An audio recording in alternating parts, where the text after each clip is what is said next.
afternoon and welcome to Quays News. I'm Abigail Homewood. And I'm Nia Machungisa. Coming up on today's show, we show how COVID-19 is still impacting people's lives 5 whole years after the first pandemic.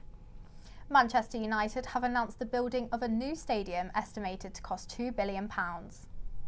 We explore how important mental health is for students in Salford.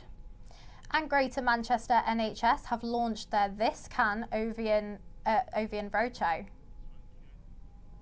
Sunday 9th of March marked 5 years since the World Health Organization declared COVID-19 a global pandemic. The virus is still impacting us in many ways. Our reporter Katie Louise Buxton explored how long COVID still affects Greater Manchester.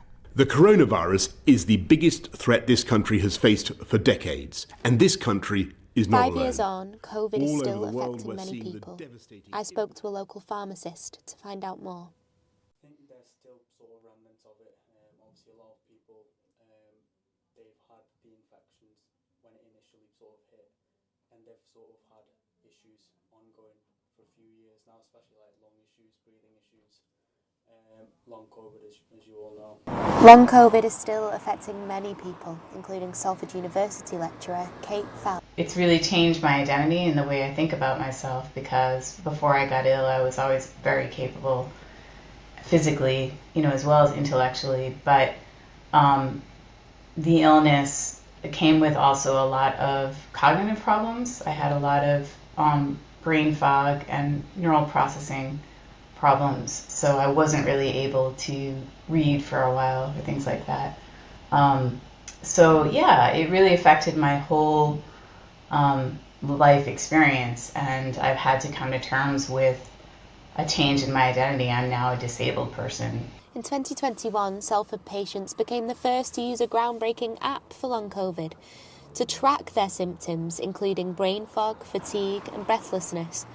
But what help did Kate receive on the NHS? What they can do is treat the symptoms and help you manage the symptoms, really. So I did receive some help with things like pacing my activities, and I did receive a little bit of talking therapy. But, there hasn't really been, I have gotten help with certain kinds of treatments have helped me, but I've mostly had to pay for those myself. Right here at Salford Royal, there is the Long COVID Fatigue Psychology Service, which supports those living with fatigue caused by a confirmed or suspected COVID-19 infection. It's a referral-based service which aims to help those living in Salford or Greater Manchester whose mental well-being has been impacted by fatigue caused by COVID-19. We may be 5 years on since the World Health Organization declared COVID-19 a global pandemic, but the virus continues to impact those living in Salford, Greater Manchester and the world. For Quays News, I'm Katie Louise Buxton. COVID-19 also had an impact on mental health worldwide. Students have also been heavily affected by this. University Mental Health Day is today. The day that gets people all across the nation talking about the importance of looking after your mental health as a student at university. Georgia Spratt is here to tell us more about it and exactly what's been happening today. So Georgia, why is University Mental Health Day so important? It's really important because it's just a day for students, and like statistics have shown that 30% of university students have said that their mental health has got worse at university. So it's a day up and down the country where people can talk about it and just raise a bit more awareness about it, and get people talking, because people might feel like they're alone when they go to uni and they're not away from they're away from the family, but if people get talking about it and people talking about it up and down the country, it should help, just even if it's one person to seek help for their mental health, that is still a real step. What can help students receive at University of Salford who are worried about their mental health? Well, here at the University of Salford there are lots of routes that students can go down to get help with their mental health. One's being in contact with the wellbeing team. Students can speak to the team to help navigate the right path for them, and one of these options is sessions with wellbeing advisors.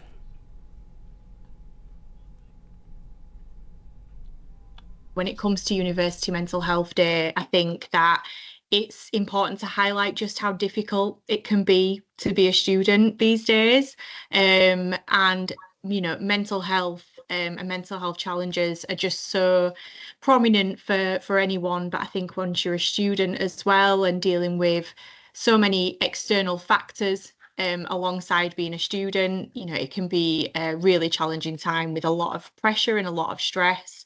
And it can really help students who might struggle to reach out or want to speak to anyone about how they're feeling to realise that they're not alone in that. We've got a team of wellbeing advisors that work at the university. They are all trained in different areas, but we've got advisors from mental health nursing backgrounds, social work backgrounds and counselling backgrounds. So you've got quite a range there in terms of the support available.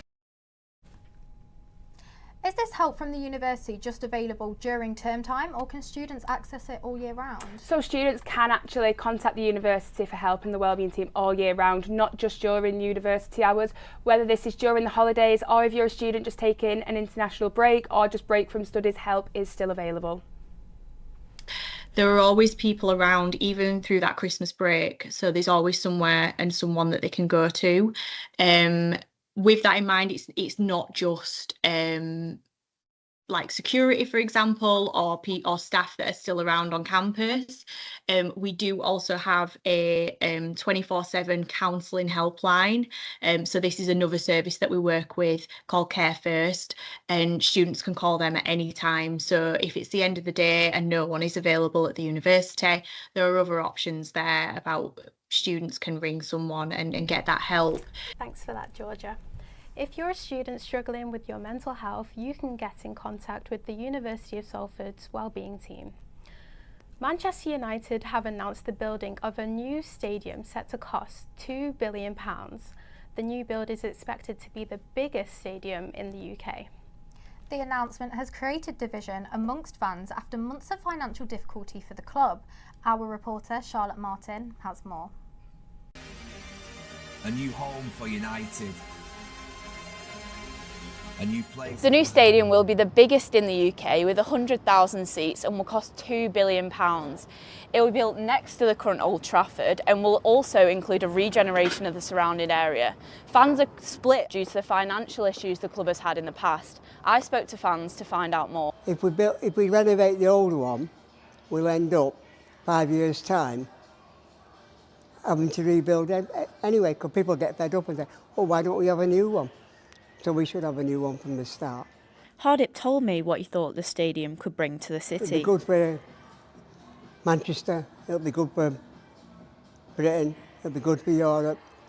Imagine having the best stadium in the world. Not bad, that, is it?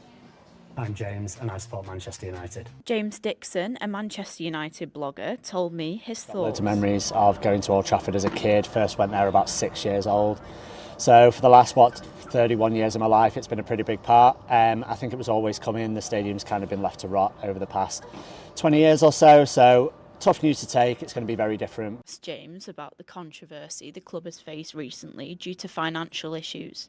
So yeah, shocking to announce, that they're basically bankrupt and then going to spend $2 billion, but is what it is. Martin, Quays News. To mark Ovarian Cancer Awareness Month, Greater Manchester NHS have launched their This Van Can Ovarian Roadshow. We have our reporter Georgina Bradley here in the studio with us. So Georgina, tell us more about their This Van Can Roadshow. So This Van Can Roadshow is a mobile van that is travelling to different locations across Greater Manchester. It started in February and it's finishing in April. It is a partnership between the NHS, the Diane Oxbury Trust and Target Ovarian Cancer. The aim of the roadshow is to create awareness about the signs, symptoms and risk factors of ovarian cancer. What is the Diane Oxbury Trust and why have they partnered with the roadshow? So Diane Oxbury was one of the BBC's longest serving presenters, and unfortunately she passed away in 2019, just 10 days after her ovarian cancer diagnosis. The trust was made in memory of her and they also want to raise awareness of the symptoms. Joe Rosenberg, who is the chair of the Diane Oxbury Trust, has said, "We're really excited to bring this Van Can ovarian to Greater Manchester. We hope this can save lives, and as we know, when found at the earliest stages, 9 out of 10 ovarian cancer cases can be treated successfully."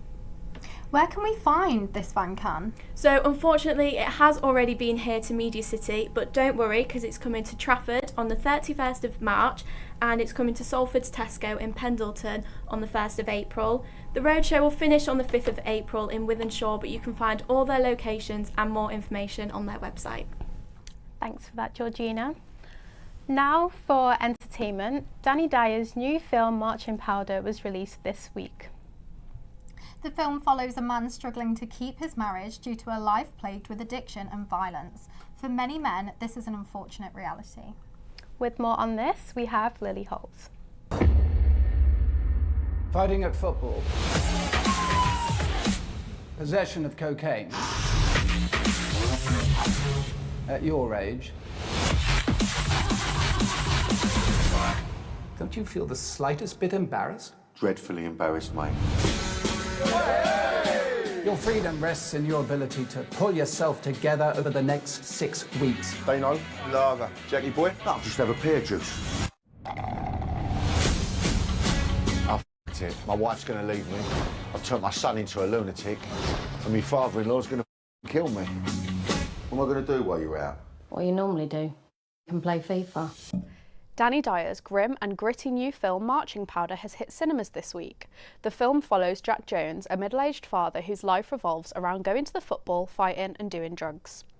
Audiences can watch Jack's realisation that he needs to change his ways, but surrounded by unfortunately like-minded individuals, this proves to be a bit of a struggle. For too many men across the country, this may hit a little close to home. Over 3,000 people have been arrested for football hooliganism-related offences in the last 3 years, and in the 23-24 season, 825 people were issued banning orders, the highest amount issued in a single season since the 2010-2011 season. Some argue that there is a link between men's poor mental health and the prevalence of drug use and violence. One organisation fighting to support men through tough times is Heads Up Guys. I spoke to founder and CEO Jeff Moritz about the charity's work. He said that unfortunately, society often perpetuates harmful stereotypes that men should be tough and strong, which can lead to repressed emotions and a reluctance to seek help, which can result in outbursts of anger and aggression. And that, as a men's mental health group, they provide effective coping mechanisms for supporting members.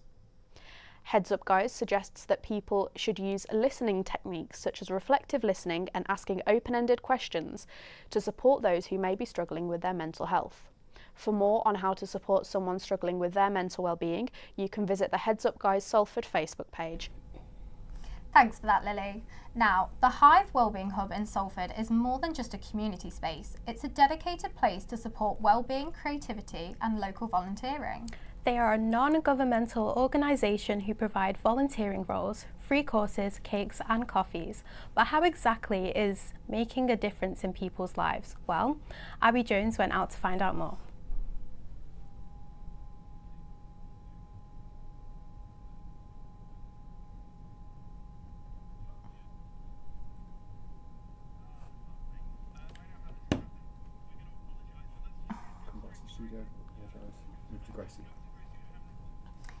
Now we have Gracie Jones in the studio for some more entertainment news. The Hive Wellbeing Hub in Swindon. For some more entertainment news, St Luke's Arts and Drama Society here in Salford will be showcasing both the fierce and fabulous with iconic pink outfits and killer confidence. They will be showcasing the iconic musical Legally Blonde to celebrate the group's 63rd anniversary. They are a non-profit community group and said that any money that they make from the show goes into other productions and helping out the church. Pop icon Sabrina Carpenter takes on Manchester at the Co-op Live tonight and tomorrow night. The Short and Sweet tour has been travelling the globe, covering areas in North America, Europe and now here in the UK. Sabrina opened at the Brits earlier on in the month, with her performance causing quite a stir online. She received 825 Ofcom complaints following her performance, as many complained about the sexual nature of the show, something that is synonymous with Sabrina's image. I unfortunately won't be attending Sabrina's concert this week because I'm working late because I'm a journalist. Now, for some more local news, I met up with Karam Samara, the drummer from Salford band Guitar George. The band of 5 Salford University students is set to take a big venture in Spain. Let's find out more.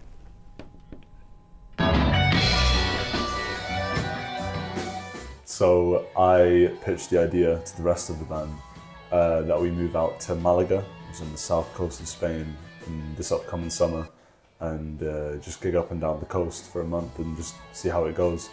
And I think it'll just be an amazing experience for a group of young lads who just want to make a little music dream work out together, to be honest.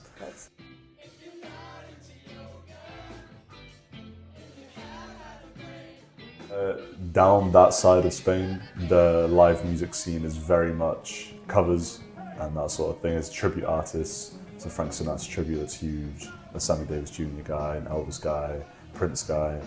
So I think with the type of people that go on holiday there, it's a lot of English people. And I think the type of music that they might want to hear when they're out drinking, having dinner or something like that is Guitar George.